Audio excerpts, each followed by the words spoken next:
Hello, everyone. It's a pleasure to be in conversation with Dr. Lakshmanan today as part of Unfold's leadership series to demystify entrepreneuring and entrepreneurship as a business imperative for organizations to invest and build its capabilities and sustain in these dynamic times.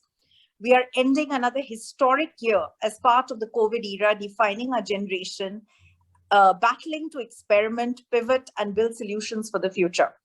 While he requires no introduction, Dr. Lakshmanan has 38 years of global industrial research experience. Notable contributions from him includes establishing 2 world-class industrial research and technology innovation centers in Bangalore, one for General Electric and the other one for ITC. His passion is being a catalyst and a challenger driving innovation led by science and technology insights. A very, very warm welcome to you, Dr. Lakshmanan, to be really kickstarting our leadership series for 2021. Thank you, Puja. So my first question to you, Dr. Lakshmanan, how important is entrepreneurship in a company's innovation focus? Okay. If I had to look at a company's innovation focus, there are 3 things which are foundations for it. One is a vision, then strategy, then execution.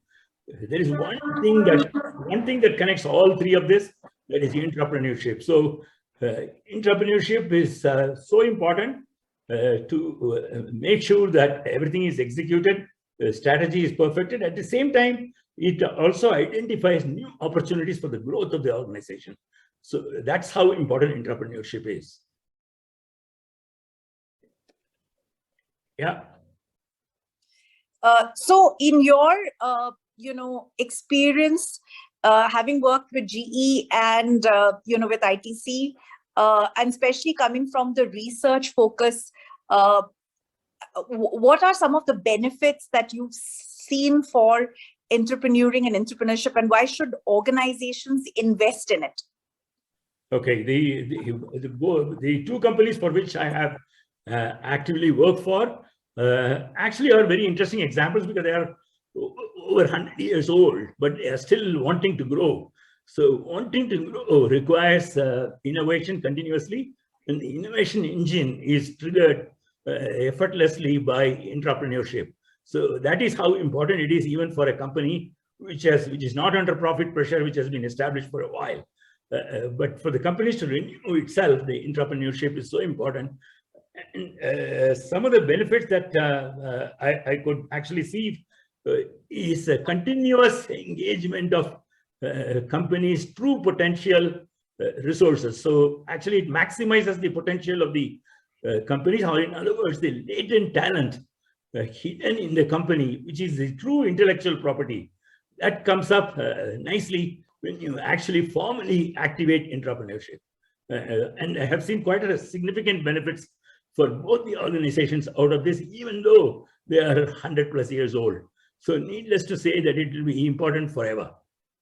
Okay, so that's very interesting, because when we think about entrepreneuring or entrepreneuring, we are always thinking about younger organizations, and we are looking at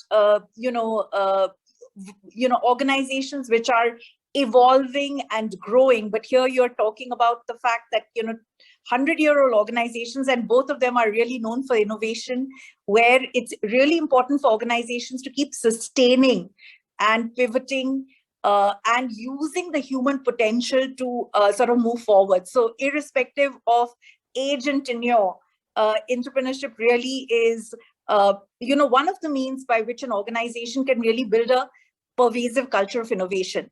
So would you like to, Dr. Lakshmanan, there's this, particular question, which is like always a debate and dilemma, whether entrepreneurs are, born, or are these capabilities, can these capabilities be honed?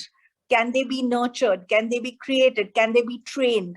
What are some of your perspectives? Because this is always like an ongoing debate, like we say for entrepreneurs as well, that is entrepreneurship a latent something which is by nature, or can it be nurtured? What are your perspectives around that? It's a very interesting question, Puja. This is a question that comes across a lot of people's mind. even within the organization, I think it's a bit of both. The certain aspects of entrepreneurship can be trained and honed so that you can be a contributing part of the entire organization for the success of entrepreneurship. Certain triggers of new ideas of how to do what, that may not be trainable, but you may not realize whether you have it or not until you subject it. It's like swimming. Some people will take to swimming like fish liking water, and some with a bit of practice may get certain strokes well. So certain aspects of entrepreneurship can be definitely trained and honed, but there are some people who are naturally gifted to see connection between dots.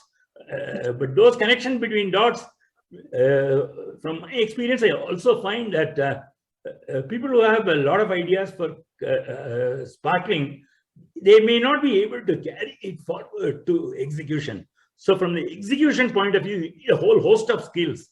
So it will be like just 4 tires are not enough for the car. You need several parts to make the car going. So in the same way, in entrepreneurship, I believe it's like 80-20, 80% of entrepreneurship can be acquired. And as you get experience from entrepreneurship program 1 to program 2 to program 3, it's like Bachelor of Science, Masters of Science, and PhD. So you graduate yourself through it. Whether everybody will be an Einstein, that is a question which is difficult to answer, but they can come close to Einstein by capturing the ideas and converting into reality. Only when it gets reality converted, it gets recognized. Otherwise, it will remain as ideas in the box. So my gut feeling, and also from my experience, I find that these activities, when run in an organization, actually identifies or creates spark in people. And you suddenly start seeing, oh, I didn't know this person has this kind of talent. So I think it's a very important tool set for any organization in the emerging era of future. That's my view. Thank you, Dr. Lakshmanan. Great to know your views. Thank you for being with us today. These are very short video bites, and really appreciate your time, to be with us, and looking forward to engaging with us as we develop our roadmap, as we are building solutions for the industry. We are really looking for your support. Thank you so much. Absolutely. Thank you for the opportunity, Puja. It was wonderful having a conversation with you. Thank you. Thank you.